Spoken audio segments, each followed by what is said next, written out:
Patriots Nation, take a breath. There's movement behind the scenes, a red-hot rumor on defense, a possible offensive piece that could change third downs, and a fresh wave of outside respect finally rolling back into Foxborough. I'm not laying all the cards on the table yet, but there's a move that resets our secondary, a pass rush target that could light this place on fire, and a conversation about reinforcing the offense that's going to split the fan base in a good way. The standings just entered the chat, and that impacts our playoff math right now. Which of those three areas would you upgrade first? You won't believe what we've got today. So sit down, smash that like button, and let's dive straight into the news.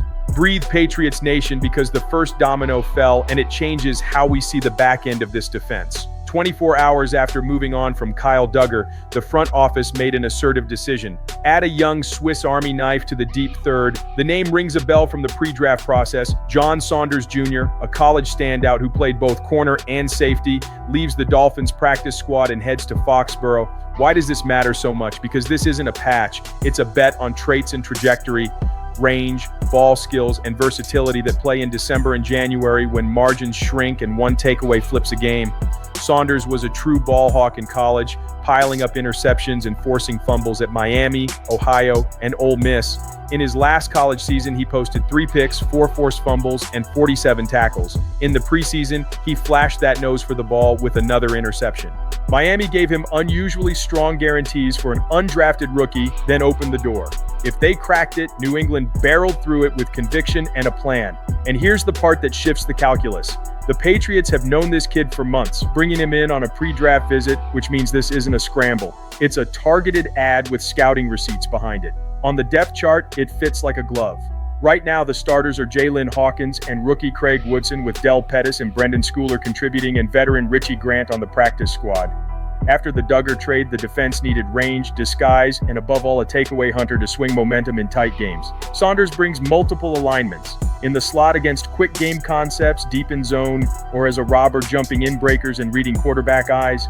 The obvious fan question is simple. Can you trust an undrafted rookie to close out big games? This is where the Patriot way still matters. Clear roles, defined asks, and a coordinator who shelters rookies with smart calls. You deploy the ball hawk instincts in high-odds situations and avoid unnecessary exposure. If he hits, he's a cheap find on a roster that needs flexibility to attack the trade deadline elsewhere. And remember, windows are short. You don't wait around for the perfect piece. You layer traits and let competitive depth raise the floor. That's how contenders operate in late October. And we haven't even touched the most eyebrow-raising move of the week, because this secondary tweak might just be the first of 3 bold decisions. With respected reporters noting the deal is in motion, the message is clear. The building believes in his immediate potential. If he translates instincts into production, this defense starts generating low-cost turnovers, and that's the most sustainable way to steal possessions in the cold months. Hold that thought, because the next piece hits the pass rush right where we need it most. You know when a defense feels one step away from becoming truly elite, but it's missing that one player who completely changes the pocket math? That's exactly where the Patriots are right now. And the rumor heating up the league involves Kayvon Thibodeau of the New York Giants. Yes, that Thibodeau, the former 5th overall pick who's been a relentless presence off the edge since entering the league. According to several insiders, including Jordan Schultz, the Giants have quietly indicated they're open to at least listening on offers for their young star pass rusher.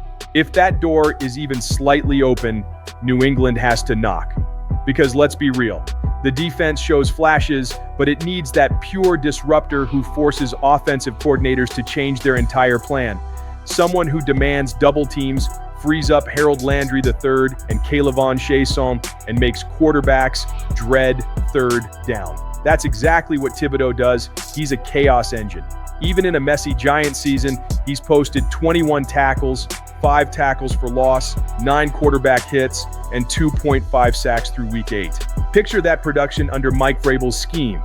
Wide 9 alignments, stunts, simulated pressures. Vrabel would unleash Thibodeau in ways New York never could. He could be the final puzzle piece to elevate the pass rush from promising to punishing. Of course, the price won't be cheap. The Giants spent the 5th overall pick on him in 2022, and a trade likely starts with a 2nd rounder and escalates from there. But here's the key.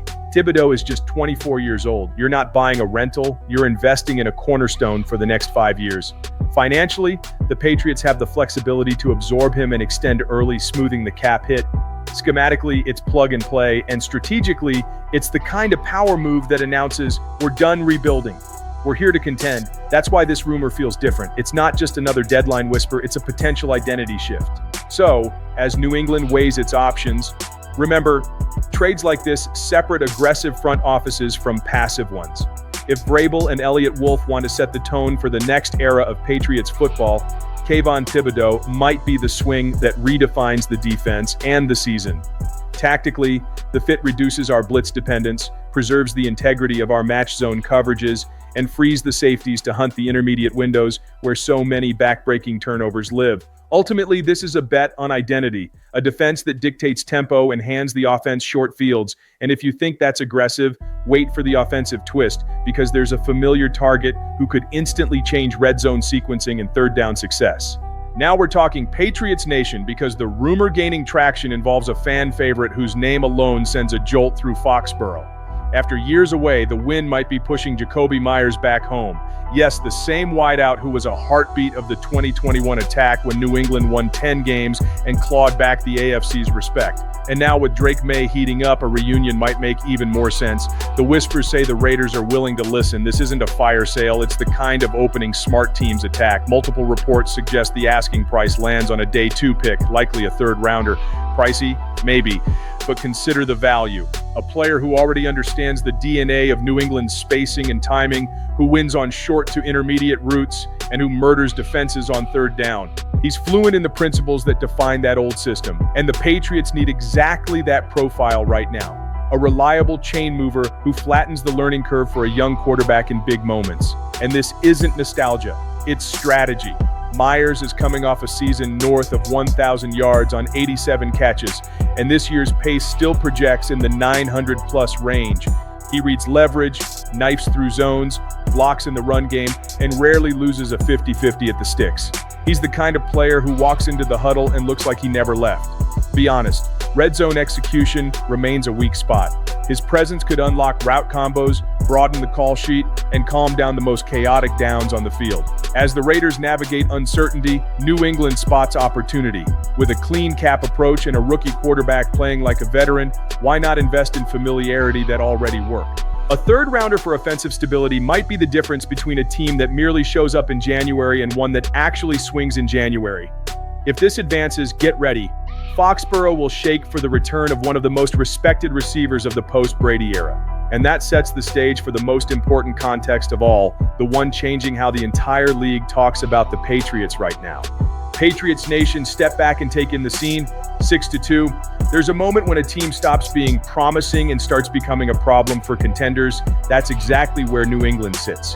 For the first time since 2018, the record commands respect, and the most impressive part is that the Patriots have already stacked more wins than the last 2 seasons combined. The impact is real, and it's not only on the field, it's in the league's perception. Bleacher Report, Fox Sports, and yes, even Tom Brady's own rankings have the Patriots back inside the NFL's top 10. Think that's hype? The numbers don't lie. The win over the Browns was the 5th straight, and it wasn't random. It was execution, discipline, and a quarterback playing at a level few expected this soon. Drake May is rolling with a 118.7 passer rating, leading the league and restoring a type of confidence that Foxborough hasn't felt since the glory days. The offense looks balanced, Mike Vrabel's system is finally embedded, and the defense has turned third down into a haunted house. Against Cleveland's top 10 pass defense, they imposed their will for 4 quarters. The next stretch brings 2 personality tests, a home date with the Falcons, a handle your business game that cements consistency, and a trip to Tampa to duel Baker Mayfield and the Buccaneers. If the script holds, New England could arrive at 7-2 before that Florida swing, and then the conversation changes from surprise to contender.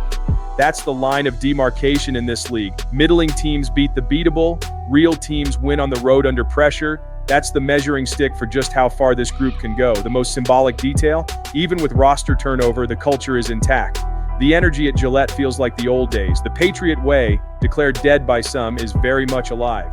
Keep riding this wave and the playoffs won't be a dream, they'll be a probability. But there's something even more powerful than any ranking. The sense that this group is just getting started, that the improvements are compounding, and that the ceiling is still rising with each rep, each week, each fourth quarter stand. And that's where it all starts to click. Patriots Nation. The last 24 hours revealed a team that isn't just reacting, it's reinventing itself. The secondary boost with John Saunders Jr., the potential swing for a dominant edge rusher, the nostalgia meets strategy rumor around Jacoby Myers, and the rocket ship climb into the league's top 10. Together they paint a portrait of a New England that's thinking big again. So here's the question you'll be debating all week. Does this group have what it takes to go beyond January? Drop your take in the comments, hit like, subscribe, and let's keep riding together because the road to Foxborough's redemption is wide open and waiting.